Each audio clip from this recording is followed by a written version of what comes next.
Dlaczego to właśnie Nidzica stała się kluczowym punktem w brutalnej wojnie zakonu z Królestwem Polskim i jaką cenę przyszło jej za to zapłacić? Jak to się stało, że niegdyś potężny zamek w Nidzicy został zrównany z ziemią i końcowo odrodził się jak Feniks z popiołów? I najważniejsze, czy zamek w Nidzicy skrywa pod swoimi dziedzińcami coś, o czym sami krzyżacy woleliby raz na zawsze zapomnieć? Dzisiaj sprawdzimy, co tak naprawdę kryją mury tego zamczyska. Startujemy!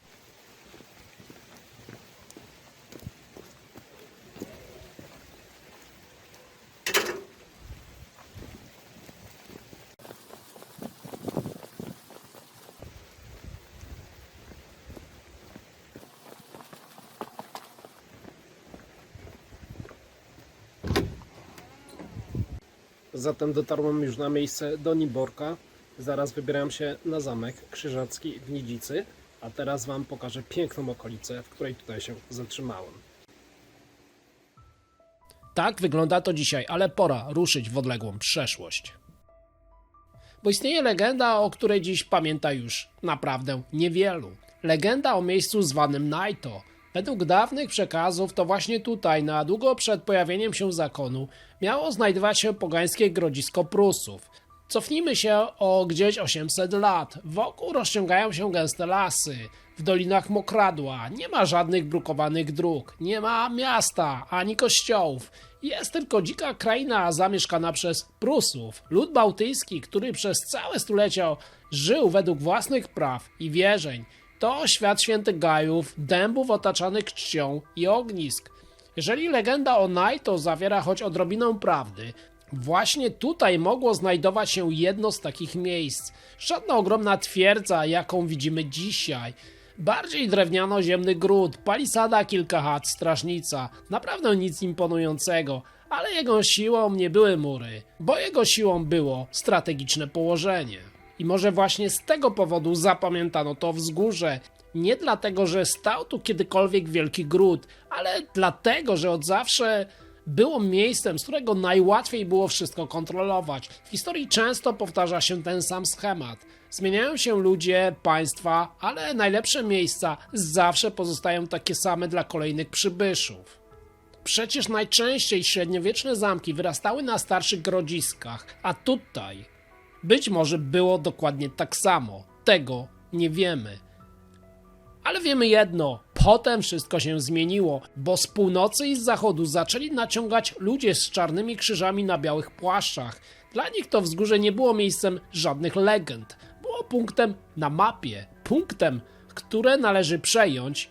I właśnie wtedy historia Naito, jeśli w ogóle kiedykolwiek to Naito istniało, zaczęła ustępować miejsca historii zamku. I dopiero idąc wokół tego zamku, blisko pod jego murami, można zrozumieć, dlaczego przez stulecia budził taki respekt. Bo z daleka wygląda imponująco i również tak samo z bliska. Ceglane ściany wyrastają niemal pionowo nad głową, jak zresztą widzicie, i nawet dzisiaj trudno przejść obok nich obojętnie. Ale coś innego jest tutaj znacznie ważniejsze. Najbardziej zdumiewa to, że ten zamek w ogóle jeszcze nadal istnieje. Przetrwał wojny z Polską, pożary i kolejne stulecia. W 1945 roku już wydawało się, że jego historia właśnie raz na zawsze dobiega końca.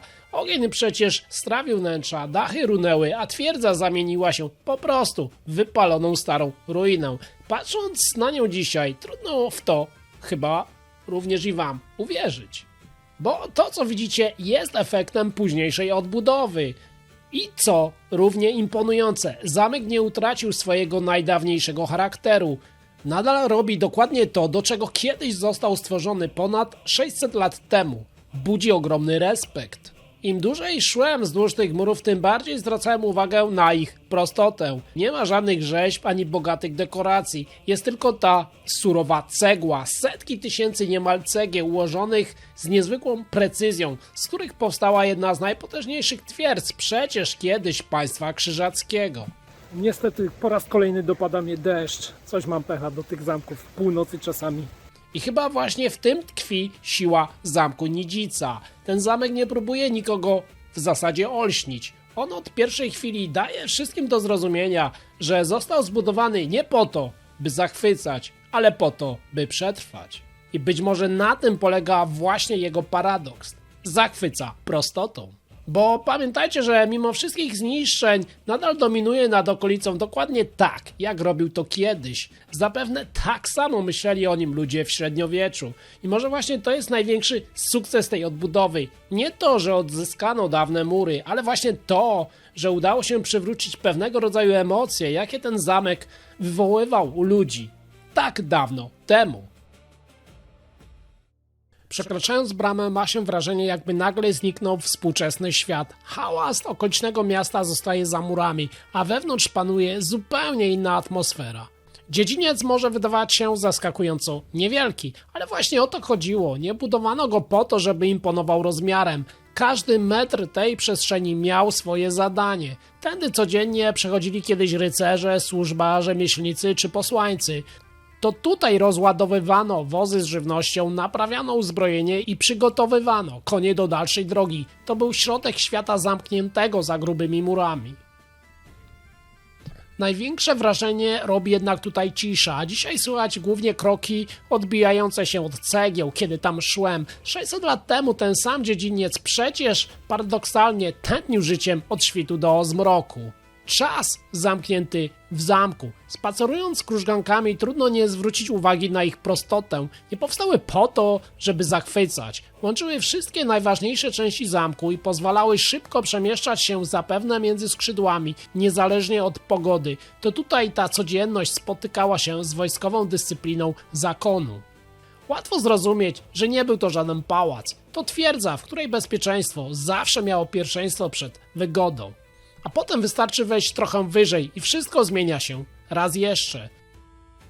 To, co tutaj mi się najbardziej podoba i mam nadzieję, Wam również się spodoba, to właśnie te korytarze krzyżackie.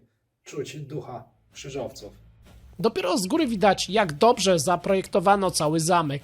Dziedziniec, dachy, wieże i mury tworzą jedną całość. Nie ma tu przypadkowych budynków i przestrzeni. Wszystko przyporządkowano jednej idei – stworzyć twierdzę, która przez stulecia będzie panowała nad okolicą.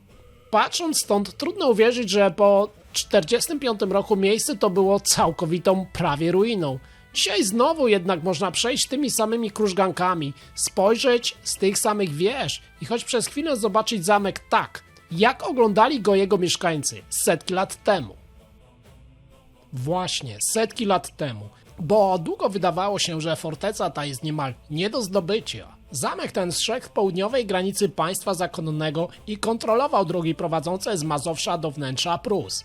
Każdy, kimkolwiek by był, kto chciał przekroczyć tę granicę, musiał liczyć się z obecnością krzyżackiej załogi. Jednak latem roku bardzo pamiętliwego 1410 wydarzyło się coś, co podkopało cały fundament państwa zakonnego, bo na polach pod Grunwaldem spotkały się dwie największe armie tej części Europy. Jak wiecie, bitwa była długa i zakończyła się totalną klęską zakonu. Wieści o tej ogromnej katastrofie bardzo szybko dotarły również tutaj, do Nidzicy. Załoga zamku wiedziała już, że armia polsko-litewska zdobywa kolejne twierdze. Wkrótce również i ten zamek znalazł się w rękach wojsk Jagieły. Po zakończeniu wojny krzyżacy odzyskali Nidzicę, ale od tej chwili nic już nie wyglądało tak jak wcześniej. Zamek oczywiście nadal stał, ale państwo, które go wzniosło, zaczęło z biegiem lat po prostu się rozsypywać. Ale prawdziwy przełom miał nadejść dopiero kilkadziesiąt lat później. 44 lata potem wybuchła wojna 13-letnia, najdłuższy i chyba najbardziej wyniszczający konflikt w dziejach państwa zakonników.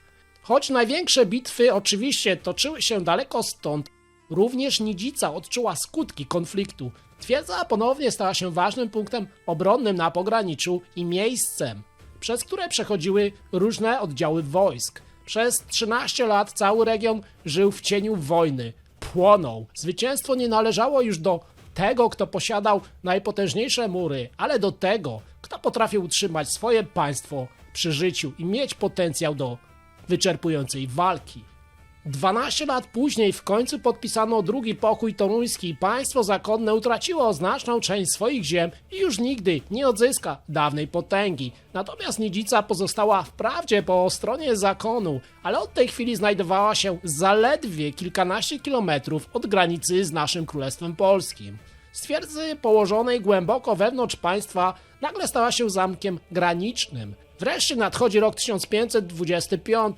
Ówczesny wielki mistrz podejmuje decyzję, która jeszcze kilkadziesiąt lat wcześniej wydawała się nie do akceptacji. Zakon został rozwiązany, a państwo przestało istnieć.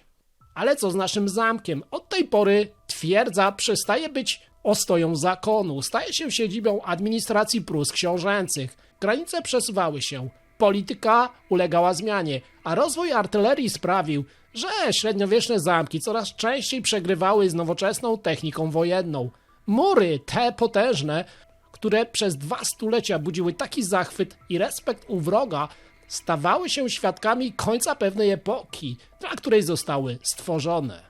A jednak przetrwały do czasu, kiedy wydarzyła się największa tragedia XX wieku. Wspominałem wam już wcześniej o roku 1945, kiedy front wschodni dotarł do tych ziem i właśnie wtedy Nidzica znalazła się na drodze nacierającej Armii Czerwonej. To, co przez stulecia przetrwało wszystkie kataklizmy wojen polsko-krzyżackich, różne konflikty nowożytne i zmieniające się przecież bardzo często granice, zniknęło zaledwie w ciągu kilku dni.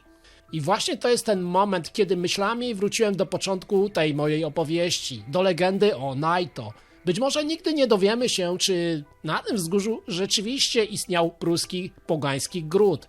Być może legenda jest jedynie echem pewnych wydarzeń, których nie potrafimy już niestety realnie odtworzyć. Ale jedno wydaje się bardzo możliwe. Ludzie od wieków dostrzegali wartość tego miejsca, bo bardziej tu chyba chodzi o miejsce. Zmieniało się dosłownie wszystko, ale wzgórze pozostało dokładnie tam, gdzie było od zawsze i królowało tu od zawsze. I być może właśnie dlatego historia tego miejsca wciąż jeszcze się wcale nie skończyła. Kto wie, co ukrywa się pod posadzką zamku, bo są miejsca, które przeżywają wszystkich swoich właścicieli. Zamek w Nidzicy jest jednym właśnie z takich miejsc, a jego najstarsze tajemnice być może nadal czekają na odkrycie, ukryte nie tylko pod dziedzińcem, ale pod cegłami murów, które oglądaliście dzisiaj razem ze mną.